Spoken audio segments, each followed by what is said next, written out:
Hoje nós vamos dar início à nossa aula de evolução da linguagem publicitária e nós vamos ver alguns exemplos de anúncios da história da publicidade, comparando também com alguns anúncios mais recentes, para a gente ver como é que essa linguagem foi se modificando através do tempo, tanto em termos de argumentos, como em termos de design mesmo, de aspectos imagéticos. Então vamos ver aqui alguns exemplos. Antes de mostrar os exemplos, eu gostaria também de comentar de maneira geral como que essa linguagem foi se desenvolvendo, né? Então a gente parte de um início da publicidade em que a publicidade tem um caráter extremamente informativo, né? Então basta anunciar o produto, dizer que ele existe, né? Porque também você ainda não tem muitos recursos da imprensa, né? Ainda é um pouco limitado, geralmente são anúncios mais com texto, do tipo classificados. Então, nesse momento, ainda tem esse caráter muito informativo e até próximo do jornalismo. Conforme a gente avança no século XX, a gente vai tendo uma afirmação dessa atividade, uma profissionalização, o surgimento também das primeiras agências de publicidade, e a gente vai tendo uma linguagem cada vez mais persuasiva. Linguagem persuasiva se torna praticamente um sinônimo da publicidade, né? Assim, persuadir é convencer alguém de alguma coisa. E é exatamente isso que a publicidade tende a fazer, né? Utilizando para isso argumentos principalmente racionais num primeiro momento, que vão trazer as qualidades do produto, o preço, né, para que ele serve. E conforme a gente vai avançando, a gente vai vendo que os argumentos emocionais também vão se tornando cada vez mais importantes, levando a uma linguagem que a gente pode chamar hoje de sedutora, que vai além da questão da persuasão racional, mas que envolve outros meios, outras possibilidades de atingir o consumidor, né, e fazer com que ele se envolva com aquele anúncio, né, muitas vezes até acessando questões culturais, sociais, para que o anúncio às vezes pareça até uma espécie de entretenimento, mas de maneira a encontrar uma certa sedução perante o consumidor. Vamos ver alguns exemplos para a gente poder analisar isso agora. Bom, aqui eu tenho dois anúncios, um das formigas cuiabanas e outro da Casa Montoro. Interessante a gente analisar esse das formigas cuiabanas. Primeiro, chama atenção para o tipo do produto que está sendo anunciado, que são formigas que combatem outras formigas, né? Combatem as saúvas, né? Nessa época aí do começo do século, esse anúncio é de 1915, a gente tem aí uma praga das saúvas que estavam destruindo a lavoura, né? E o que está sendo oferecido aí como produto são outros tipos de formigas que matam as saúvas, mas não prejudicam tanto a lavoura. Então é interessante a gente perceber que já é uma espécie de agricultura ecológica, que a gente está voltando a tanto falar nisso, né? Mas nessa época você ainda não tem também todo o desenvolvimento dos agrotóxicos como a gente tem hoje, né? E tinha realmente uma forma de agricultura muito mais sustentável e ecológica do que hoje. Além disso, é interessante a gente perceber como é que esse anúncio se constrói. Ele é basicamente um texto que descreve a maneira como essas formigas combatem as saúvas, né? A gente vê que tem uma linguagem ainda num português antigo que vai se dirigir ao leitor como voz também, que é bastante interessante, né? E vai destacar no texto qual é a ação que essas formigas fazem, né? Então elas devoram os ovos das saúvas e também destaca, por exemplo, que um certo personagem da cidade, provavelmente um dos criadores dessas formigas ou os que até já utilizavam esse tipo de proteção da lavoura, esse tal Dr. Lopes Martins, não notou o menor inconveniente no cultivo das cuiabanas, né? Então é interessante associar isso à pessoa, né? Porque essa pessoa provavelmente era conhecida da cidade, né? E numa cidade pequena também. Então isso acaba servindo como um argumento também. Se essa pessoa que entendia, esse doutor, né, que era importante na cidade, usava aquele produto, então esse produto deveria ser bom, né?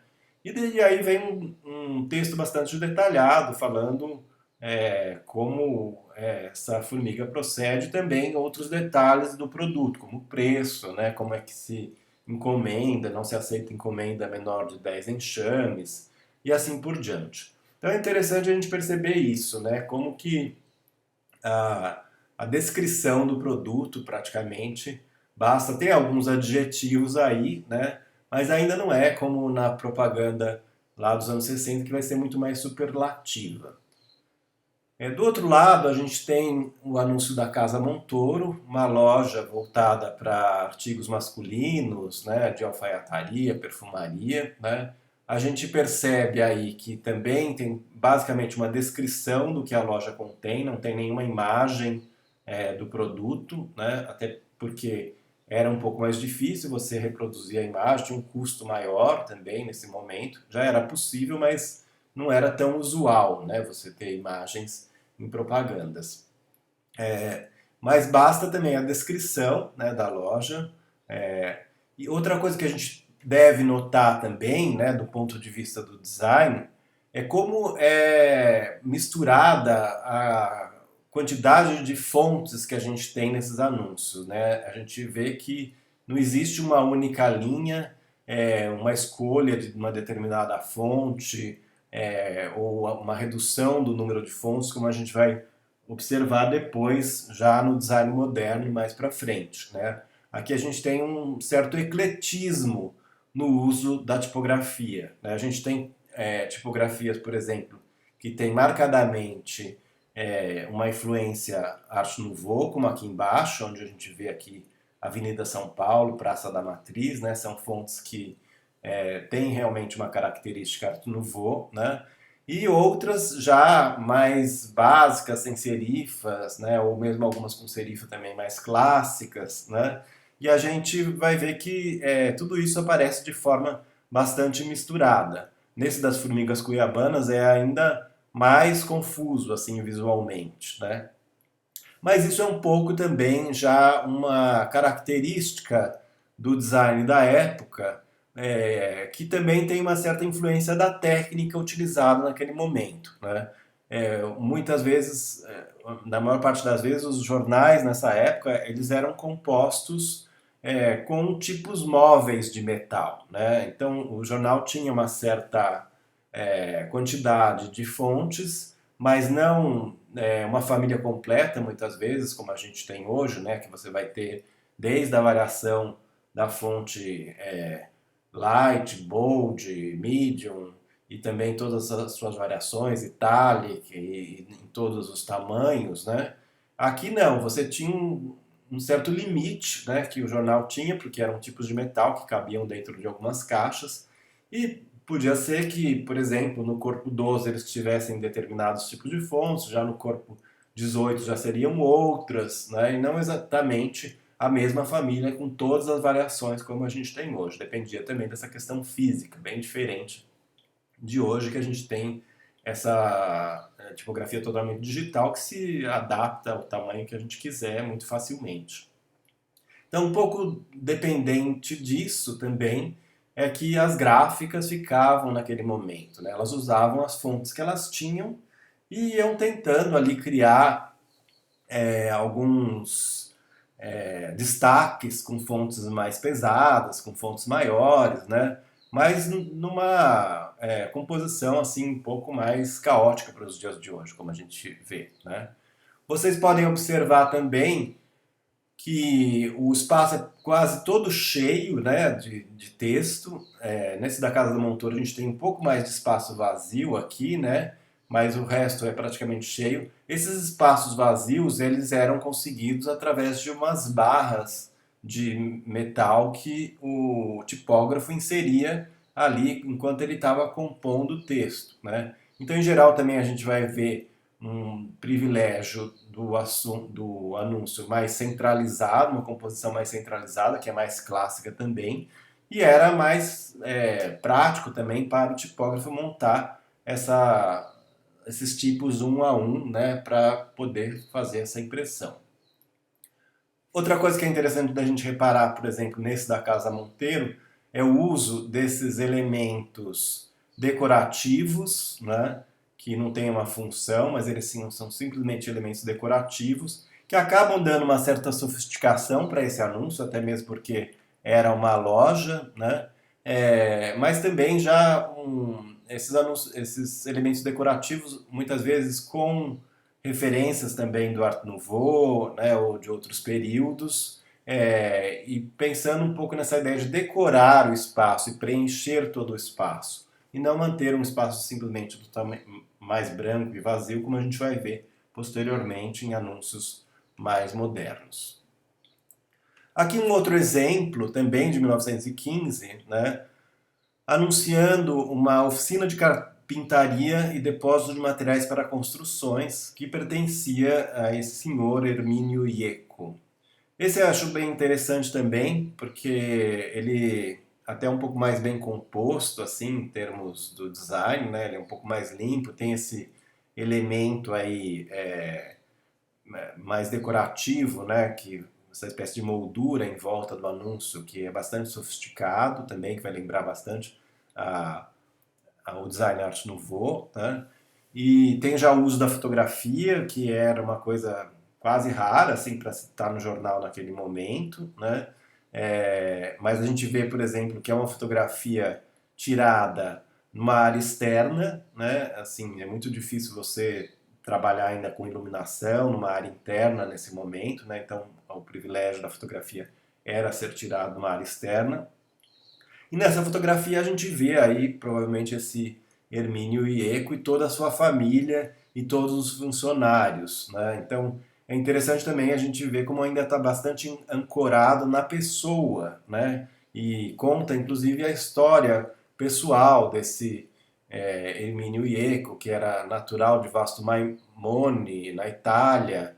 Ele veio para o Brasil em 1894, se casou com a Dona Maria Oxteck de Estocolmo, né? Isso já é quase que um qualificador do dono da loja, né? Assim, a gente vê aí, pode imaginar, por exemplo, que lá por 1915, você ter um italiano casado com uma sueca em Araraquara, no interior de São Paulo, já era uma coisa que chamava bastante atenção, né? Bastante diferente. Eram pessoas que provavelmente se destacavam ali, né? E vieram também nessa campanha de imigração que o Brasil fez, né? Inclusive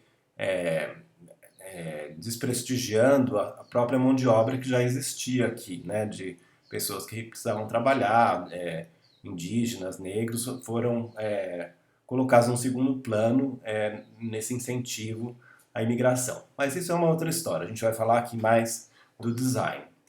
Bom, a gente pode também observar aqui também, né, assim, esse espaço totalmente composto, né, cheio de texto, né, mas de uma forma harmônica, uma forma mais centralizada, mais simétrica, né, o que também remete a uma linguagem um pouco mais clássica do design. E aqui, novamente, o argumento principal é o próprio produto, no caso aqui, a própria loja, né, assim, de carpintaria, né, essa oficina de carpintaria e depósito de materiais de construções, e eles destacam aqui no texto também algumas obras que eles fizeram, né, os prédios mais modernos, importantes daquele momento, a Santa Casa, o Araraquara College, isso também serve como um testemunho para comprovar a validade daquele produto, daquele serviço que está sendo anunciado. Bom, mais um exemplo. A gente tem novamente aqui uma loja, né, Casa da Moda, Bruno Opsi,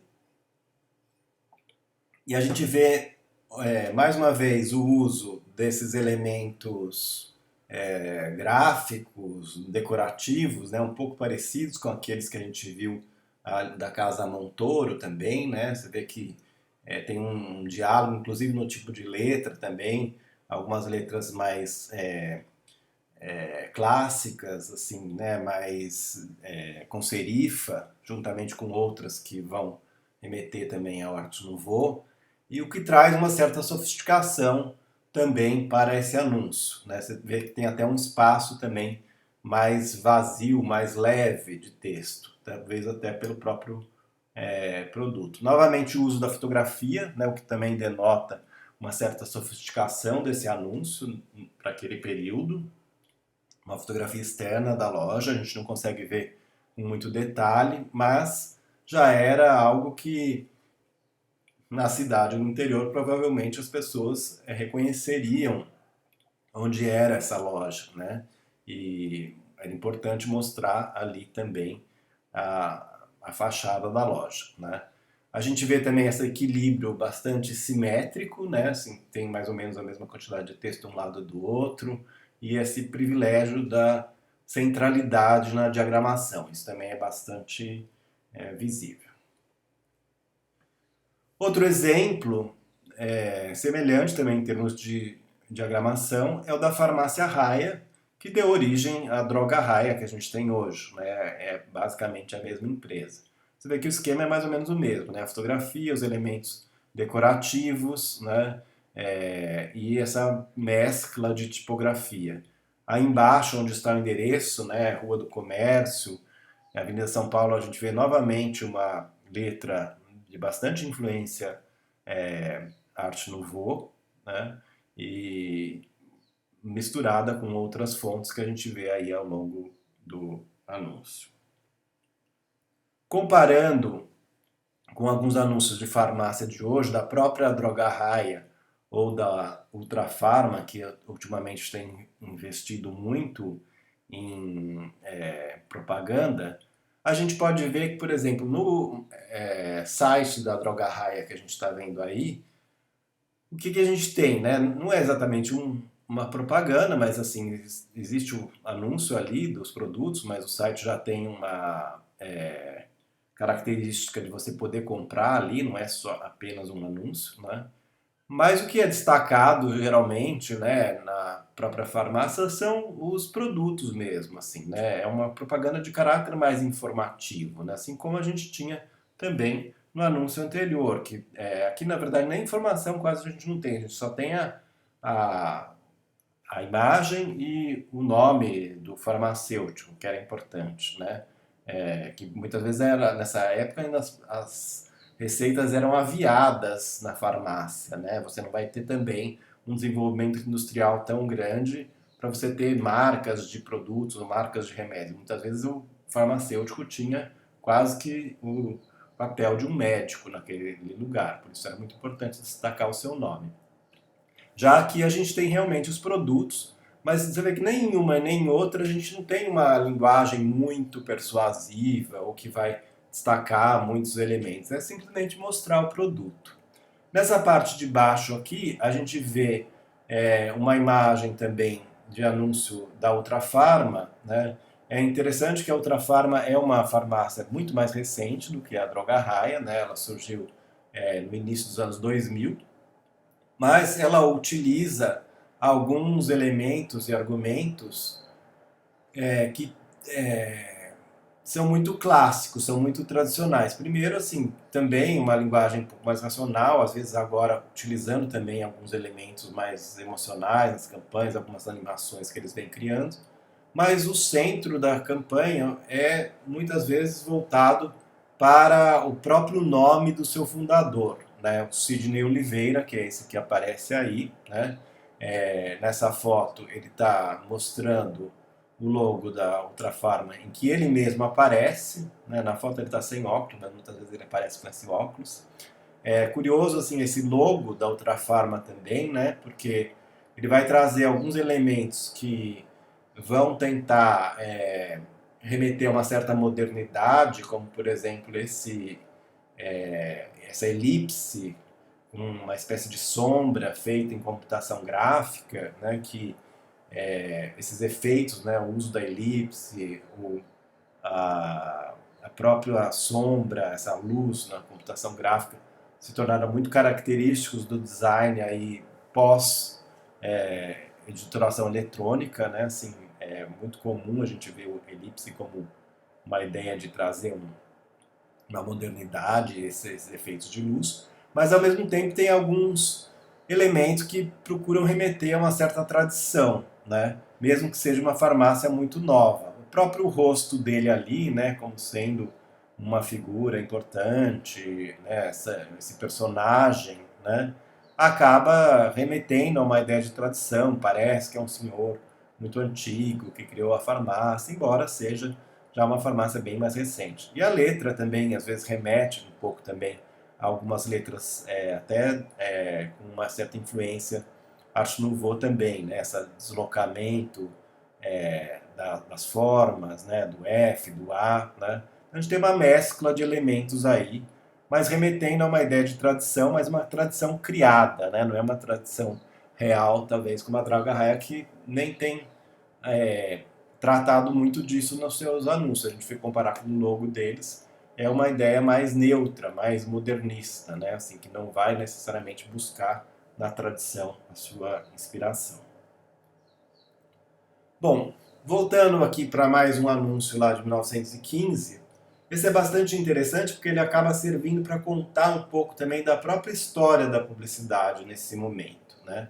Esse anúncio é do próprio jornal, né? O jornal que organizava esses álbuns, né? Os álbuns, esses anúncios que eu mostrei para vocês, eles estão num álbum editado em 1915, que não era simplesmente um jornal, mas era um álbum que era editado anualmente, distribuído para os assinantes, né? Que continha todos os anúncios da cidade, como se fosse depois a gente vai ter as listas das páginas amarelas, né? Então esse era um livro feito apenas como se fosse um catálogo mesmo das empresas locais, né? Que era uma forma importante de se fazer um anúncio, né? Assim, um pouco mais elaborado, porque não era impresso todo dia como um jornal, né? E um meio de comunicação interessante para essa divulgação comercial. No caso aqui, esse anúncio ele anuncia o próprio jornal como sendo aquele que vai fazer esse indicador comercial, né? Assim, esses álbuns, ele organiza álbuns para quaisquer cidades, né? E a gente vê aqui que também é focado no nome do proprietário do jornal, Antônio França, aqui, né? E também a gente vê que ele tem uma composição um pouco mais sofisticada, talvez por ser até do próprio jornal, né? Assim, você vê que tem já um uso de espaços mais leves, mas também com essa influência Art Nouveau que aparece por aqui também, na tipografia, né? Nas próprias letras, né? Mas é interessante ver assim, que é um anúncio do próprio meio de comunicação. Isso para a história da publicidade é importante porque, como a gente já falou, né, as primeiras agências de publicidade elas vão nascer dentro dos próprios veículos. Era o próprio jornal que organizava os anúncios, né? Não tinha uma agência externa, porque era muito limitado. O jornal já era a gráfica da cidade também, né? Já criava pessoas, chegava lá falando que queria fazer um anúncio, e o jornal se encarregava realmente de criar e de fazer toda a diagramação do anúncio e já publicar, né? E às vezes até publicar esses álbuns, esses almanacs para distribuir a publicidade na cidade. Comparando com isso, a gente pode trazer, por exemplo, o caso da Granado, né? Também uma marca que existe até hoje, né? Uma marca voltada para produtos cosméticos e farmacêuticos. É uma das marcas mais antigas do Brasil, né? Ela foi fundada em 1870, ainda na época do Império. Era tida como a farmácia oficial do Império, tinha uma proximidade também com a família real naquele momento. E eles começam a editar desde 1887 esse almanaque chamado Farol da Medicina, no qual eles colocavam anúncios de todos os seus produtos. Então você vê que eles criam o seu próprio meio de divulgação, né? Aí a gente tem a capa de dois manuais também com essa influência Art Nouveau bastante forte, né? Embora a gente já esteja aqui mais para frente, né? 1929, 1924, né? Não está lá na época do Art Nouveau europeu, lá mais do comecinho do século. Você vê que aqui perdura ainda um pouco esse estilo, né? E tem uma ilustração já bastante sofisticada, né? Assim, por ser a capa do álbum, por ser impressa colorida, né? Que era também não muito raro, mas assim, ao mesmo tempo procura trazer uma certa sofisticação para aquele produto, né? Você vê que até por ser a marca oficial da família real daquele momento, né? Era um produto que era tido como um produto de alta qualidade e mais sofisticado mesmo, né? As imagens que a gente tem aí desses personagens denotam também uma característica muito europeia, né? Assim, são personagens às vezes que parecem retirados da história da pintura europeia, do simbolismo, por exemplo, quando a gente estuda a história da arte também, muitos personagens vão remeter à antiguidade, são personagens mais alegóricos, né?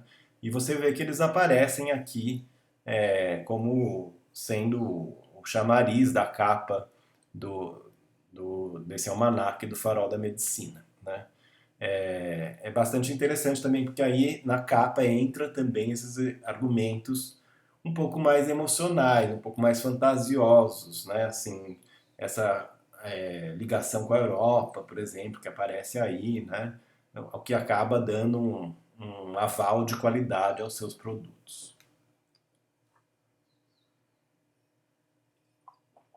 Aqui a gente vê algumas embalagens da Granado, a gente vê também o mesmo tipo de sofisticação do design, né? Por exemplo, nessa de cima a gente tem essas flores que remetem muito a um trabalho também do movimento Arts and Crafts da Inglaterra, por exemplo, né? Assim, que é muito detalhado, tem toda essa ornamentação floral, né? Bastante característica. O próprio vestido da moça que aparece aí, né? Parece realmente um vestido lá de 1700, nessa passagem de 1700 para 1800, né? E bastante europeu, a peruca branca, né? Que não tinha nada a ver com o ambiente brasileiro daquele momento. Mas você vê que isso é um valor que é trazido também nessa imagem que aparece nos anúncios, assim como na parte de baixo também, né? A gente tem esses elementos muito sofisticados, né? E é curioso que a gente pode encontrar hoje, em 2021, uma reedição dessa ideia do almanaque farol, que era o farol da medicina, no site da Granado em 2021, a gente tem uma seção chamada Farol, simplesmente, né?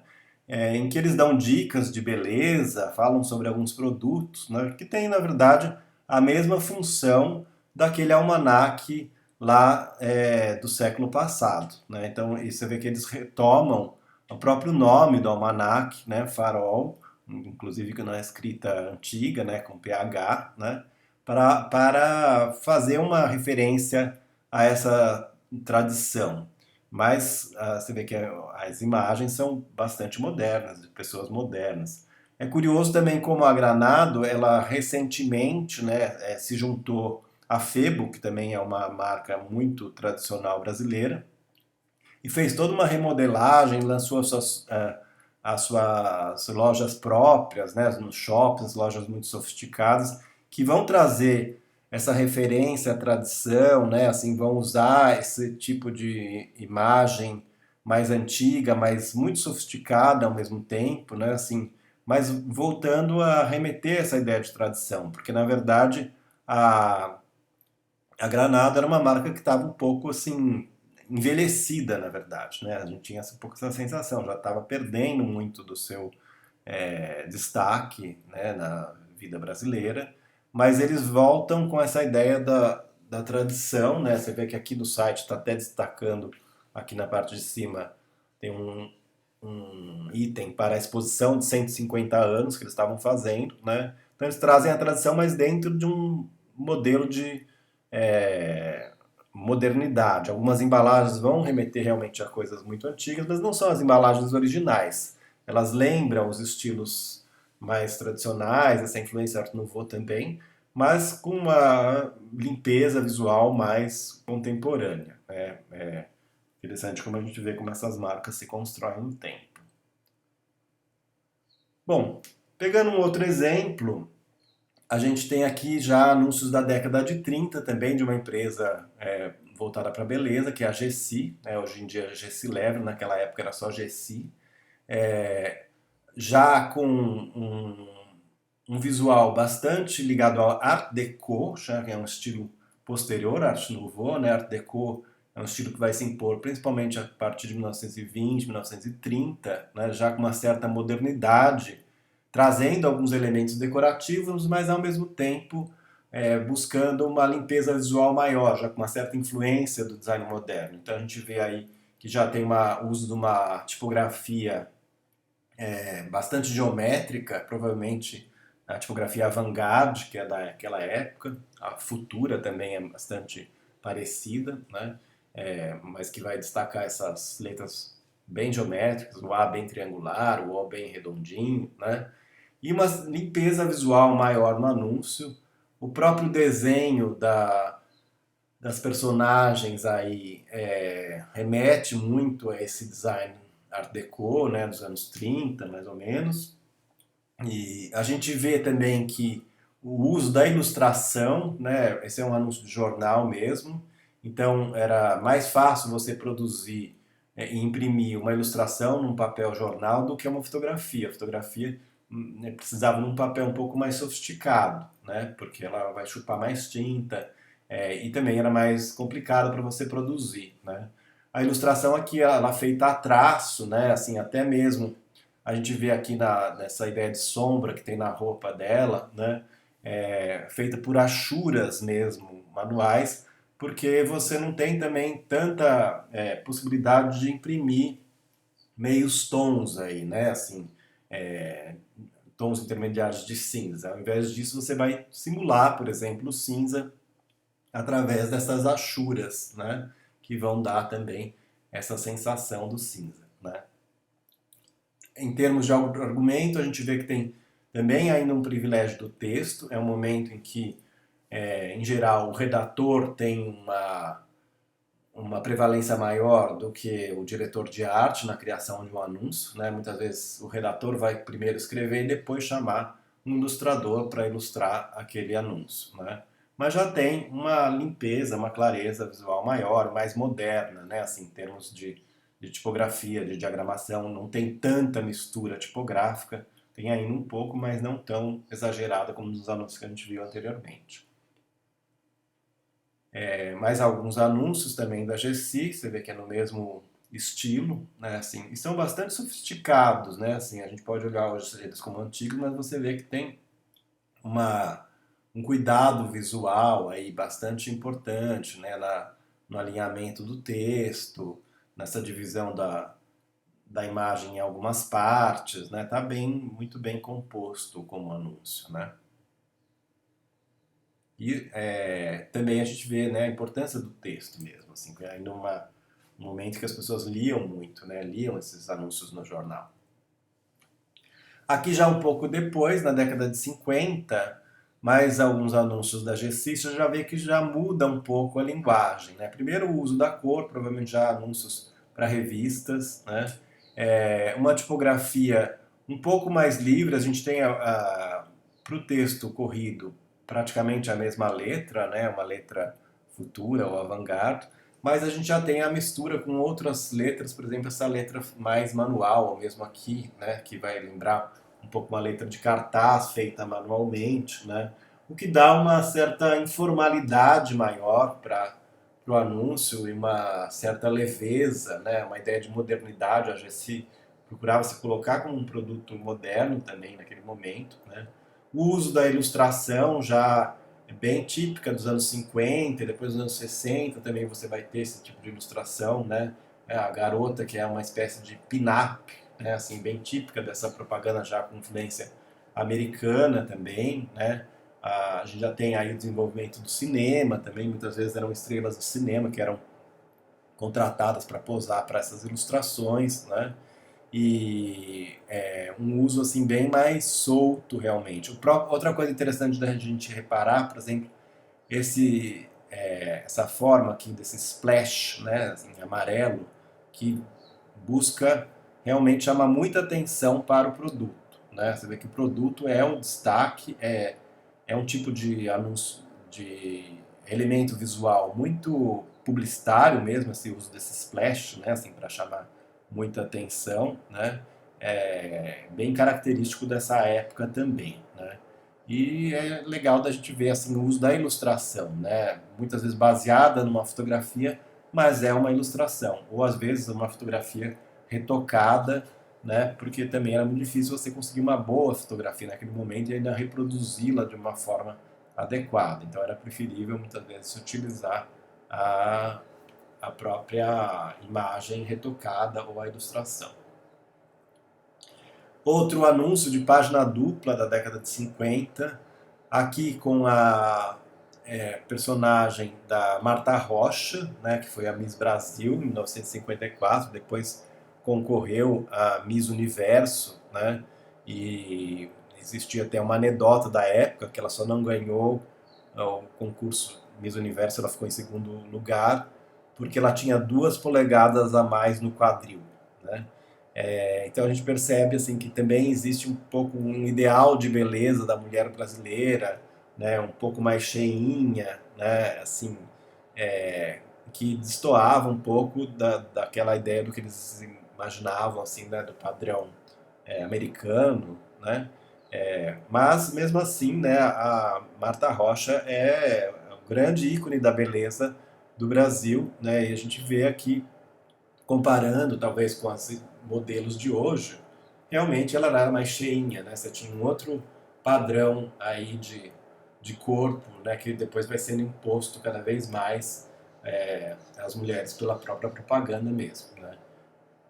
Interessante a gente analisar também a construção desse anúncio em termos de linguagem, porque ele já tem mais elementos mais persuasivos mesmo. Primeiro, o uso da própria personagem conhecida, né, uma declaração dela ali assinada, e depois um detalhamento de como utilizar o produto aqui embaixo. Isso é bastante interessante, né? Então, ele vai explicar como que você deve usar esse sabonete. Esfrego as mãos com sabonete GSI durante 15 segundos, depois continuo a esfregar a espuma apenas, depois faço uma suave massagem com essa microespuma, as microbolhas limpam profundamente os poros e depois enxago o rosto e passo o creme de beleza.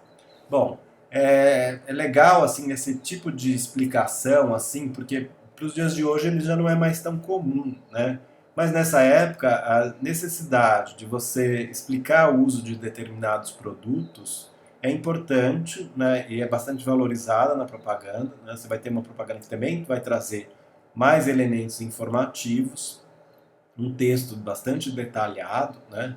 Outra coisa que é legal da gente perceber também, aqui ela mesmo fala e aqui aparece novamente, né? Porque esse produto produz microespuma e contém creme de beleza, entre aspas, né?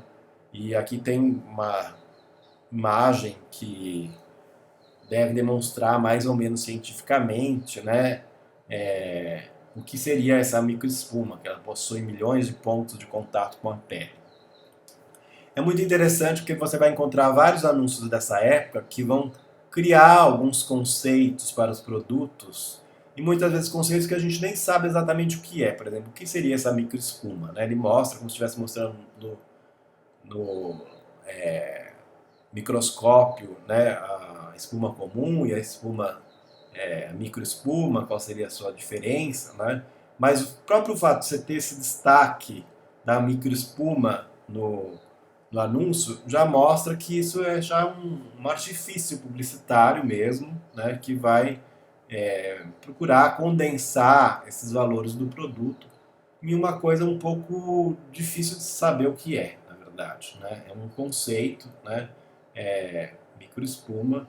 A gente ainda tem isso hoje na propaganda, né? Em alguns anúncios de produtos tecnológicos, você tem lá é, vários nomes, né, de ações ou aplicativos que o produto tem, que muitas vezes a gente nem sabe para que serve aquilo, mas a gente acaba pensando, ah, mas se tem isso é porque deve ser bom.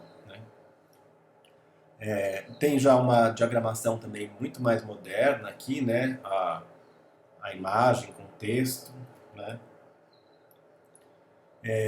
Por exemplo, comparando com esse outro anúncio de outro produto, né, já de uma gasolina Esso, a gente percebe que tem vários elementos em comum, né? Embora seja um produto completamente diferente, mas, por exemplo, assim como lá aquele tinha a microespuma, esse aqui, essa gasolina, ela tem extra força total. E ela também tem ação vitomotora. O que seria isso, né? Ação vitomotora, extra força total?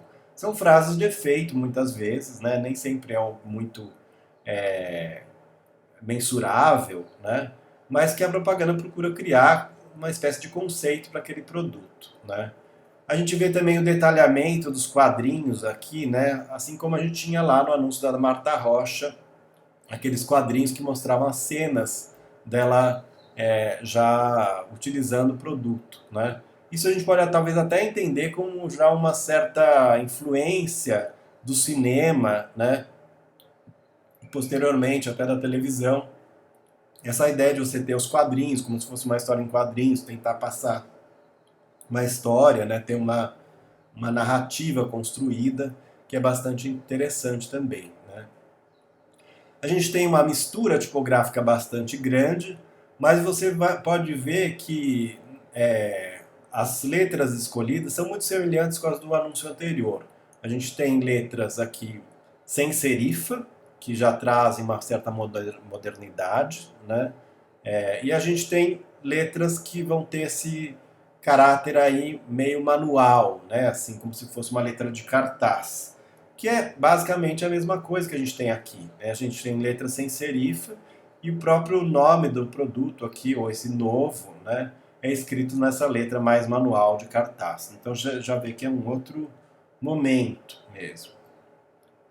Esse aqui é interessante também, que a gente tem o uso da fotografia, uma fotografia bastante desafiadora, assim, né? Porque ela coloca esse carro nesse ângulo que acaba dando um dinamismo aí para o anúncio, né? Assim, como se o carro estivesse subindo aquela ladeira, então isso demonstraria a força que aquela gasolina tem, né?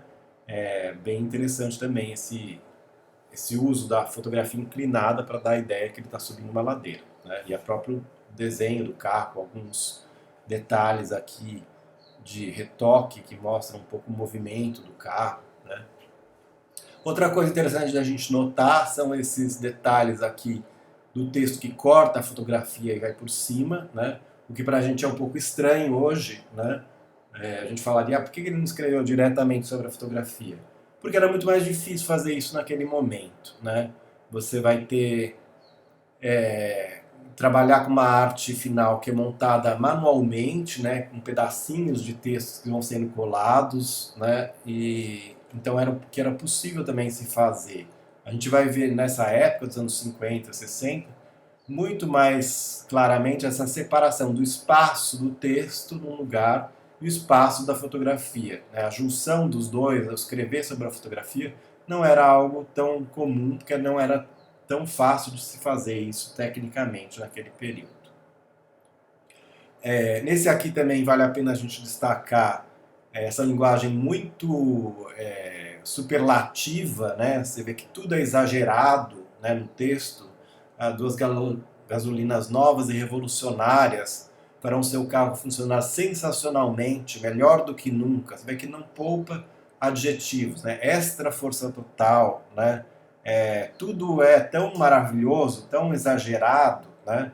Mas é um pouco característico também da propaganda, desse momento de afirmação da linguagem persuasiva na publicidade dos anos 60. Assim, essa ideia do uso dos superlativos, muitas vezes até do uso do verbo de forma mais impositiva, do tipo compre, faça, né? o que vai mudar depois mais para frente. Comparando com um anúncio um pouco mais recente, a gente vê que embora não tenha toda aquela linguagem tão exagerada e uma limpeza visual muito grande, mas é um anúncio que tem um foco no produto, né? Assim, é só o produto que aparece, né? E vai mostrar de forma aparentemente bastante racional, né? Assim, quais são as qualidades do produto, não tem um texto assim tão exagerado, então ele mostra mais elementos mais racionais mesmo, mais mensuráveis de certa forma. Mas se a gente for analisar bem, tem determinadas coisas que muitas vezes o próprio consumidor nem vai entender o que é aquilo com detalhe, né? Então, por exemplo, freios ABS com ESP, ASR, EDL. O que seria todas essas siglas, né? O motor VS de 310 CV, né?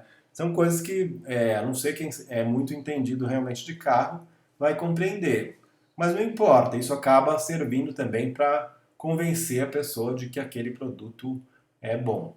E trazendo um outro anúncio também mais recente, muito parecido com esse, a gente tem esse aqui, né, da Volkswagen, que é basicamente a mesma ideia, né, com a descrição das qualidades do produto aqui, só que aqui pensado de uma maneira mais criativa, né, e mais brincalhona, assim, que eles fizeram esse gráfico quase como se fosse um porco-espinho, e aqui você tem esse porco-espinho meio apaixonado pelo carro, né. É uma ideia bem anárquica, um pouco sem sentido também da propaganda, mas que acaba trazendo esses elementos sedutores que eu estou comentando com vocês, né? Assim, vai trazer um pouco a ideia do amor, um certo humor também, né? De ter o bichinho ali, o porco-espinho, que não tem nada a ver com o carro, mas é um elemento que é trazido de fora para criar uma narrativa, né? Diferente de uma propaganda mais racional, simplesmente. Né? Não precisa ter muita lógica, mas ele cria um interesse. Também é um recurso que a propaganda mais contemporânea vai utilizar bastante. Voltando para alguns anúncios mais antigos, né, a gente tem aqui também da Colinos, né, semelhante com os que a gente já viu, né, o uso da montagem fotográfica é interessante da gente reparar aqui, já é um avanço aí na década de 50, né? Então a gente vê que provavelmente até essa mão dele com o rosto parece um pouco fora de proporção, né? O fundo também parece ser uma colagem, né? Assim, não necessariamente fosse aquilo que foi captado na hora. E até a disposição aqui muito criativa assim de como eles fizeram essa junção aqui da pasta com a escova, né? Pela diagramação, a escova parece só um pedacinho, mas ela tem uma espécie de continuação visual pela colocação aqui da pasta Colinos, né? O destaque para os dentes é bastante importante, né? Já que é uma pasta de dente. E você vê que já começam a entrar também alguns elementos mais narrativos, mais emocionais, como por exemplo esse ar aqui, né, bem grande, como um título, que também é algo muito mais de uma sensação do que muito mensurável, né? E o slogan que vem aqui falando refrescante sensação de bem-estar na espuma protetora de Colinos. Gente de espírito moço que precisa causar boa impressão prefere Colinos, né? A Colinos fez muita propaganda voltada para a juventude também, né? Essa ideia da modernidade, o espírito moço, o cara que é o esportista que está lá no clube, né? Aparentemente, né? Isso eles procuram associar ao anúncio deles. Aqui, gente dinâmica, numa composição dessa dinâmica de uma forma um pouco mais de movimento, né? Procurando trazer essa ideia de modernidade também. Se a gente vê aqui um storyboard da própria Colinos, isso fica mais claro. É um storyboard que serviu para se gravar um anúncio para televisão naquela época. Então a gente vê aqui bem detalhado, né? Primeiro o storyboard todo feito em ilustração, mas a história qual é?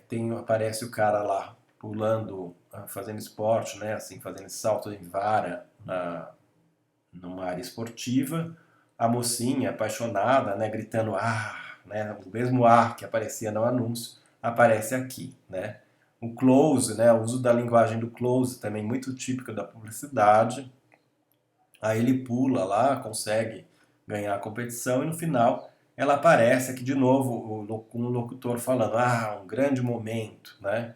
E, e os dois sorrindo, né? E próximos ali, como se fossem se beijar também, que remete um pouco à ideia do produto da escova de dente. Corta para a utilização do próprio produto, né? Então ele colocando a pasta na escova.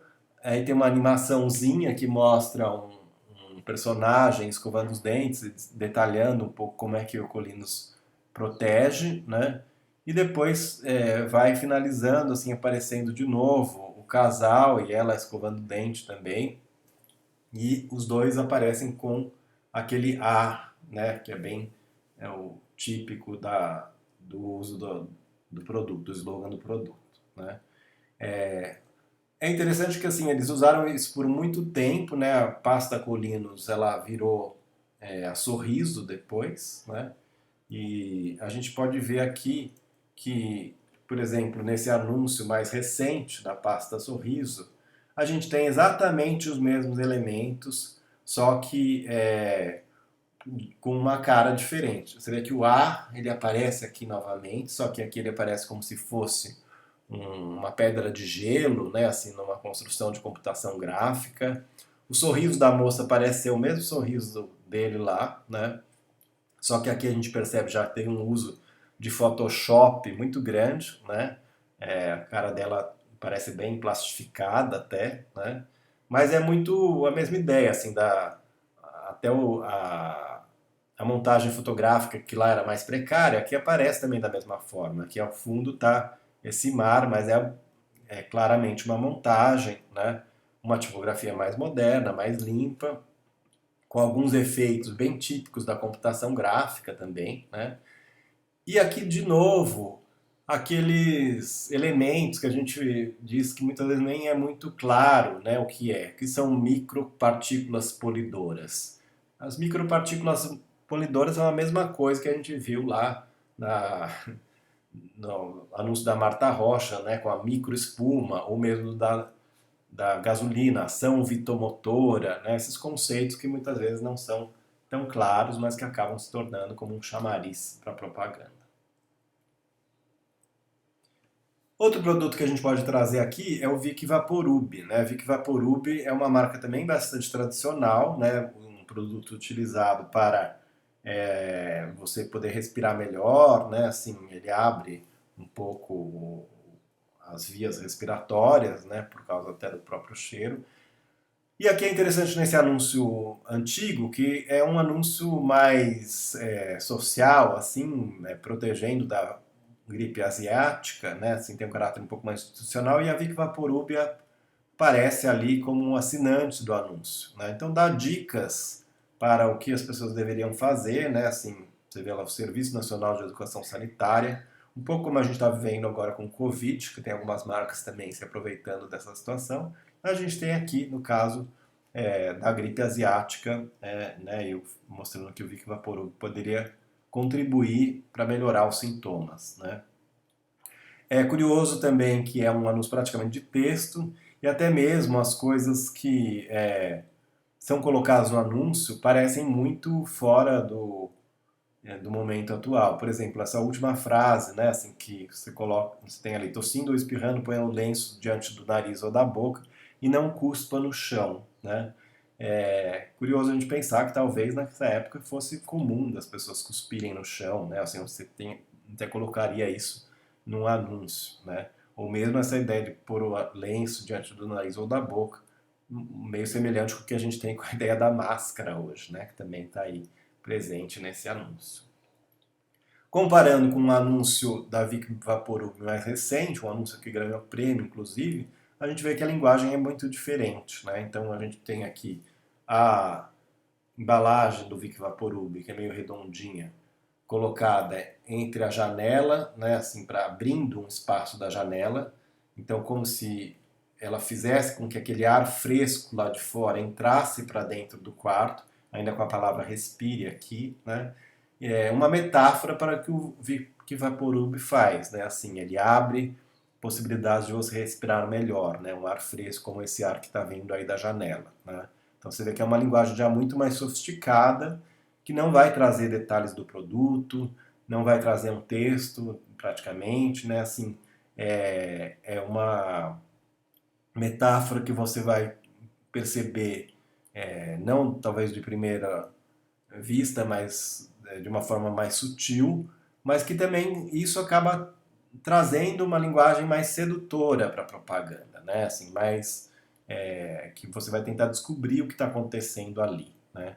Em termos de diagramação é bastante interessante também esse anúncio, porque você vai ter principalmente linhas mais retas, ortogonais aqui da janela, e a única que sai um pouco fora é a própria embalagem do Vic Vaporub, que é colocada em destaque aqui, mesmo sendo pequenininha, né? Ela é redonda, ela destoa um pouco do resto propositalmente, ela está posicionada num lugar, né, de bastante atenção da visão, e a frase ela entra pequenininha, com um detalhe, assim, mas no lugar certo, né? Assim, do lado da embalagem e realmente ali onde está entrando o ar na janela, né? Então você já vê uma mudança de linguagem completamente diferente, não precisa ter o texto grandão ou aquele excesso de superlativos do produto, né? Tudo de uma forma mais sutil.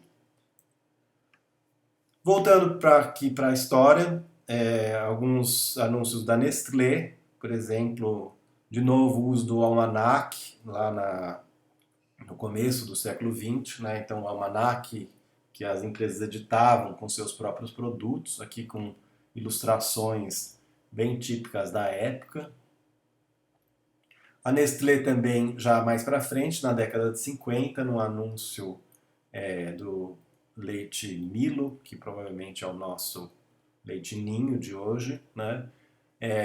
Com os elementos que a gente já falou, né? O uso da montagem fotográfica nessa mão aqui bem maior, né, do que a parte de trás, né, o destaque para o produto aqui, né? Tem uma certa sensualidade nessa imagem também, a moça com shorts curtinhos, né, que naquela época não era tão comum, né? Mas até por isso ela é uma jogadora de tênis, né? Que a gente vê que é uma espécie de desculpa para ela poder aparecer dessa forma, né? Outra coisa também, a gente pode ver que é uma fotografia retocada, então esses detalhes aqui do short dela, da gola, tudo é feito manualmente, né? Porque era muito difícil você conseguir captar na fotografia esses detalhes do branco sobre branco e ainda imprimir isso, então tem esse retoque fotográfico também bastante presente. E basicamente uma letra sem serifa, só aqui que também é sem serifa, mas uma letra um pouco mais fantasia. Já mais para frente, na década de 70, a gente tem um outro produto, mas também da Nestlé, que é o leite moça.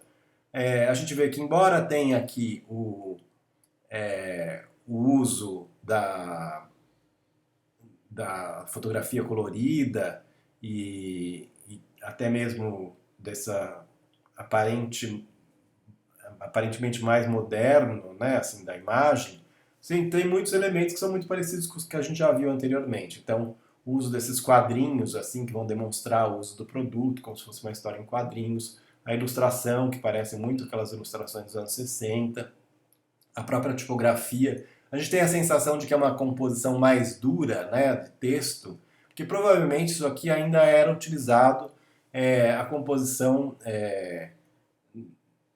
ou a composição realmente tipográfica mesmo, naqueles dos anos 50 com certeza, aqui provavelmente ainda assim, porque ainda não tem ainda a entrada da fotocomposição, né, assim, que vai começar mais ou menos nessa época, anos 70, anos 80, vai se tornar mais popular a fotocomposição, que vai trazer uma possibilidade maior de manipulação desse texto sobre a imagem, né? Aqui a gente vê as coisas ainda bastante separadas. Tá? Até quando entra aqui o pudim de laranja, ele entra como um recorte na imagem, não sobre a imagem.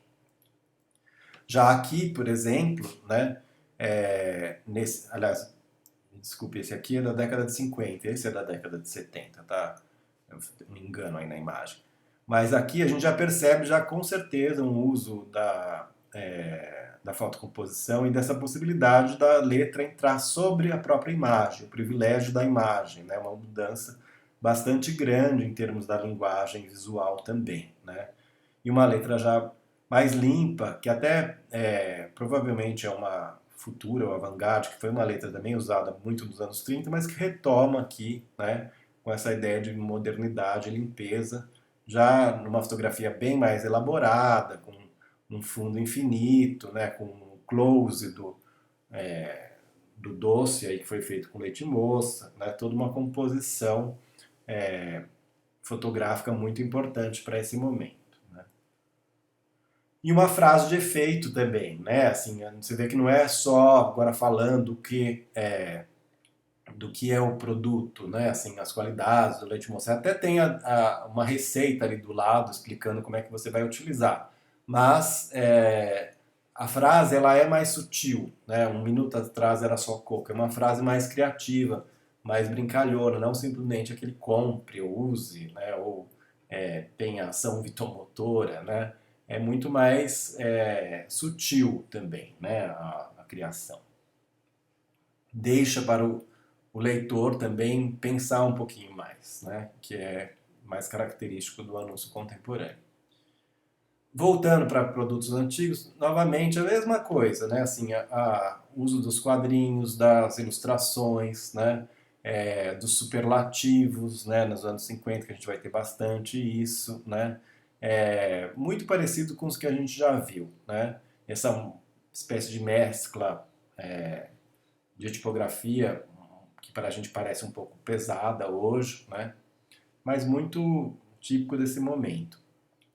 E comparando com o anúncio da mesma empresa, Arno, né, mais recente, o anúncio que ganhou prêmios recentemente, a gente tem, por exemplo, esse anúncio aqui, né, que é de um liquidificador, que o liquidificador quase não aparece, ele está pequenininho ali, não está no centro como o barbeador que a gente acabou de ver, né, mas aparece ali como uma sombra sobre o abacate e uma imagem que é muito sutil, né, porque ela vai remeter na sua linguagem a uma espécie de filme de terror, né, parece que o liquidificador está se aproximando ali, né, com uma sombra e vai pegar aquele abacate que está ali isolado, né, e vai destruí-lo, né. Tem uma narrativa construída aí nessa imagem, né.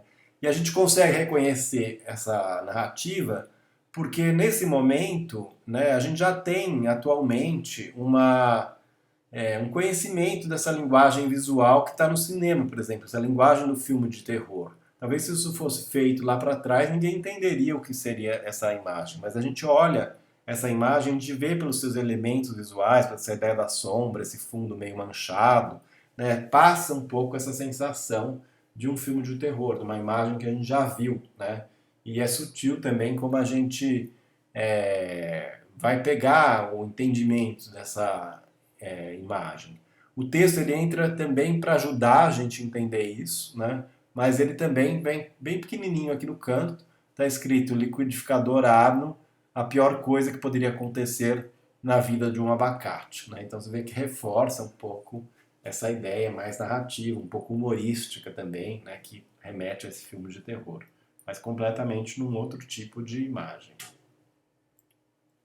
Voltando aqui para alguns anúncios mais antigos de bebidas, por exemplo, a gente tem aqui anúncios dos anos 50 da Dreyer, né, que a gente vê que também já tem uma fotografia bastante sofisticada aí, feita de cima, com alguns elementos metafóricos também. Então tem a moça aqui usando uma aliança, a gente percebe que isso aqui é um casamento, tem um bolo com o noivo e a noiva, né?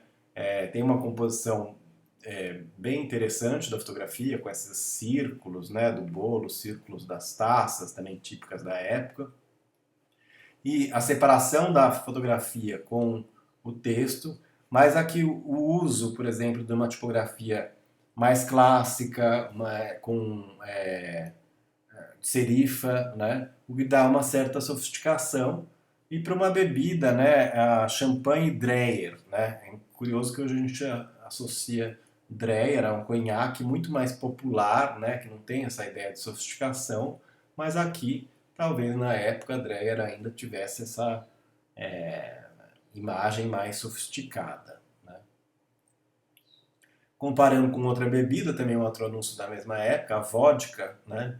A gente tem esse anúncio aí em que aparece esse príncipe Igor, né? Esse personagem que sai de uma tela, né? Um anúncio bem humorístico, assim, brinca um pouco com a ideia da própria bebida alcoólica, né? A alegria que a bebida traz, né? Assim, essa coisa um pouco surreal, assim, de o cara sair de dentro do quadro, né? Essa imagem do russo também, né? Que faria a vodka, mas meio estereotipada mesmo. A demonstração aqui embaixo de para que seria utilizado esse produto, né? Então, os diversos drinks que se poderiam fazer com ele, já que a vodka não era tão comum daquela época, né? E a gente vê aí que no texto fala Príncipe Igor, o verdadeiro vodka, né? O vodka como um substantivo masculino, que atualmente a gente fala muito mais a vodka, né? O vodka, né? Isso também é interessante também como foi mudando ao longo do tempo.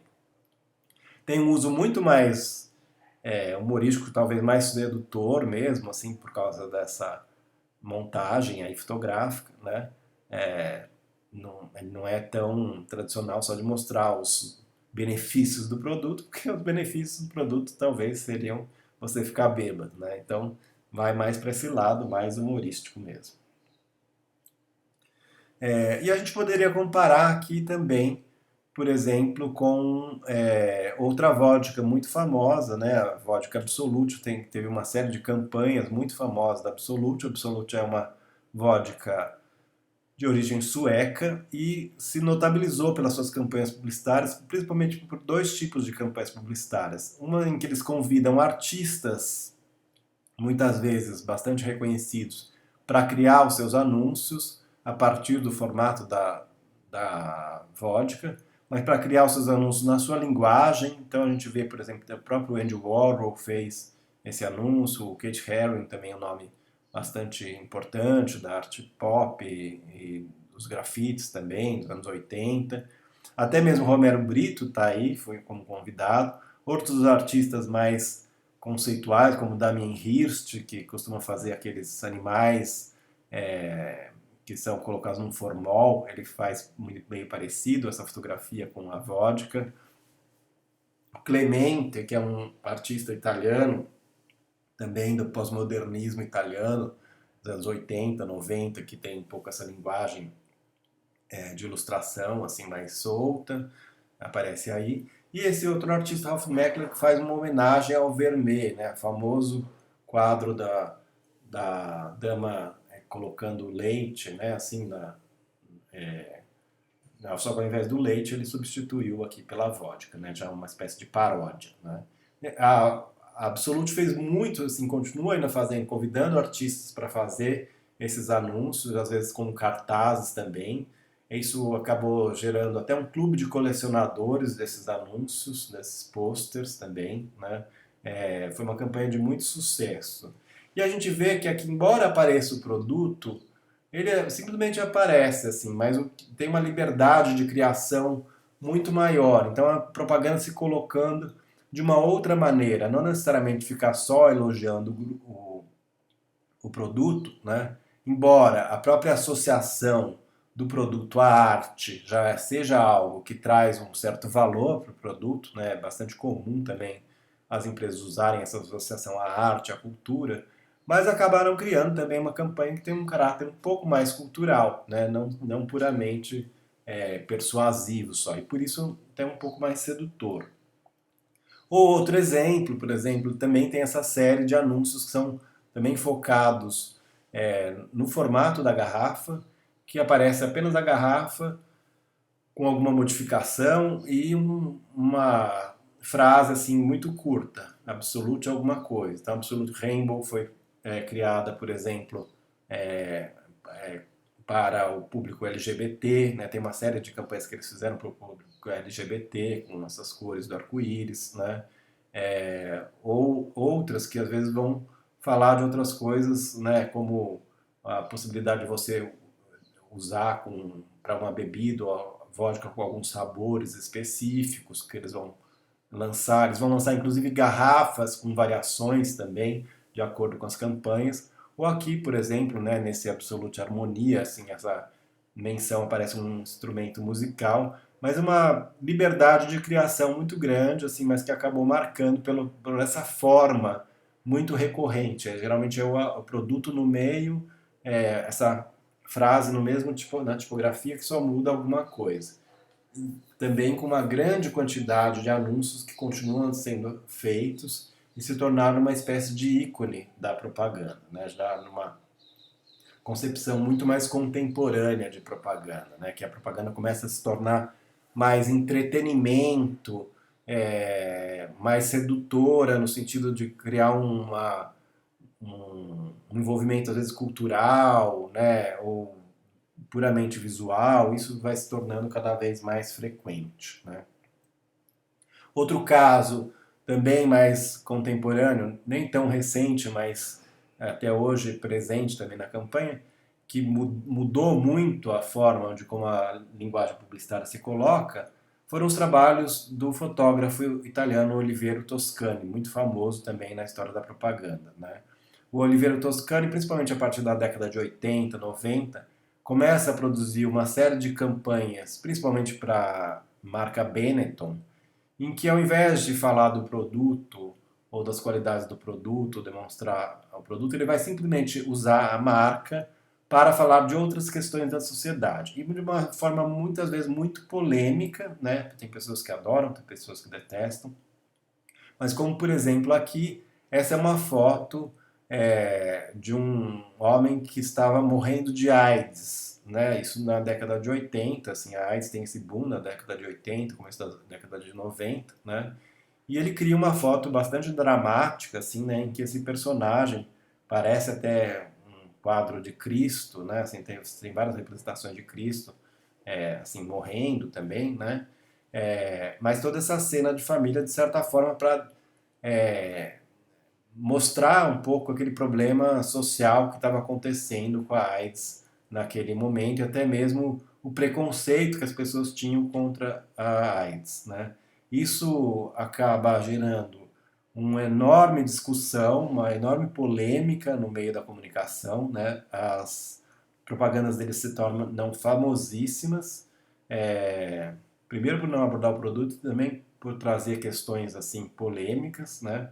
A gente poderia discutir, alguns podem achar que, mas mesmo assim ele está se rendendo ao capitalismo, está utilizando uma marca, está fazendo, a marca está se apropriando, né, dessa exploração do sofrimento dos outros. Isso é uma possibilidade de interpretação. Outra possibilidade de interpretação é ver também como que a marca pode trazer discussões sociais e gerar essa discussão na sociedade também, porque eu acho que a gente pode também entender a publicidade também dessa maneira, né? Embora tenha esse, esse objetivo mercadológico, né? Ela também é um elemento cultural da sociedade, né? E ela pode trazer algumas questões, né, para serem discutidas, né? A gente vai ver isso principalmente no mundo contemporâneo, que a gente vai ver que muitas marcas vão trazer e vão procurar se aproximar de algumas questões, às vezes não tão polêmicas. Realmente as marcas têm um certo pudor, né, fazer uma coisa tão polêmica hoje, mas procuram trazer questões mais contemporâneas sociais, não só apenas um elogio, um autoelogio dos seus produtos. Outro exemplo, né, do anúncio do Oliveira Toscani, esse aqui, por exemplo, vale lembrar que ele é italiano, né, um país extremamente católico, né, você publicar um anúncio desses na Itália é quase que uma afronta ao catolicismo, né, assim, o padre e a freira se beijando. Ele vai fazer vários tipos de anúncios como esses, né, tem, por exemplo, alguns que se referem a casais gays, por exemplo, a adoção de crianças por casais gays, que ele vai mostrar isso nas suas imagens, né? Ou aqui, por exemplo, esse foi um dos mais chocantes, assim, em que ele vai retratar uma modelo com anorexia, né? Assim, toda essa imposição da ideia da magreza para as modelos, e essa era uma modelo real mesmo, que sofria de anorexia há muito tempo. Depois de alguns anos ela acabou morrendo de anorexia, né? Mas foi um anúncio que realmente chamou muita atenção para essa questão e ajudou, de certa forma, a divulgar a importância de se debater isso na sociedade, né? Independente de também ter sido utilizada com um efeito comercial para essa marca, né? Lolita é a marca, mas trouxe uma questão, né, bastante chocante para a publicidade, o que não é tão comum, né? Ou um anúncio mais recente, esse para a gente talvez nem seja mais tão chocante, né? Mas ele fez coisas anteriores até também voltada para essa questão da racial mesmo, né? Assim, da diversidade também. Ele fez vários anúncios voltados para isso, né? Aqui foi um anúncio de novo que a Benetton retoma isso, né? Assim, procurando mostrar uma certa diversidade nos seus anúncios, não só racial, mas também de opção sexual, enfim. Também é algo que as empresas hoje estão utilizando muito até, né? Se tornou bastante comum, né? Esse tipo de campanha da referência a, a essa diversidade, né? Assim, o que eu acho que é realmente importante mesmo que apareça nos meios de comunicação, né? A gente ainda precisa falar disso, né? E dar voz também a pessoas que foram realmente silenciadas por muito tempo, né? Mas a gente vê também que hoje em dia se tornou até uma coisa comum na propaganda, né? Assim, você ter um casal gay, ou você ter uma relação entre pessoas de cores diferentes, né? De origens diferentes. Isso aparece com bastante frequência hoje. Mas a gente, infelizmente, também ainda tem preconceito, né? Assim, aqui no Brasil mesmo, né? A gente teve recentemente um caso aí da proibição do Bolsonaro, né, em um anúncio do Banco do Brasil que utilizava também uma grande diversidade de pessoas e inclusive diversidade sexual, assim, ainda a gente tem infelizmente essa volta desse moralismo de uma forma muito pesada. Mas enfim, acho que essas também são questões paralelas que a gente traz aqui, né? Acho que também em termos de design, de linguagem, a gente pode perceber essa prevalência da imagem nesses anúncios, né? A marca entrando quase como uma assinatura, né? E não tanto esses argumentos. Não é para todo tipo de campanha que isso ocorre, né? Mas nesse caso aqui, até por ser uma campanha de moda, né? E da Benetton, que muitas vezes é uma marca assim que não vai ter às vezes uma característica muito forte, né? Ou a moda também tem essa possibilidade de você discutir algumas ideias, né? Fazer com que o consumidor se identifique com algumas questões, né?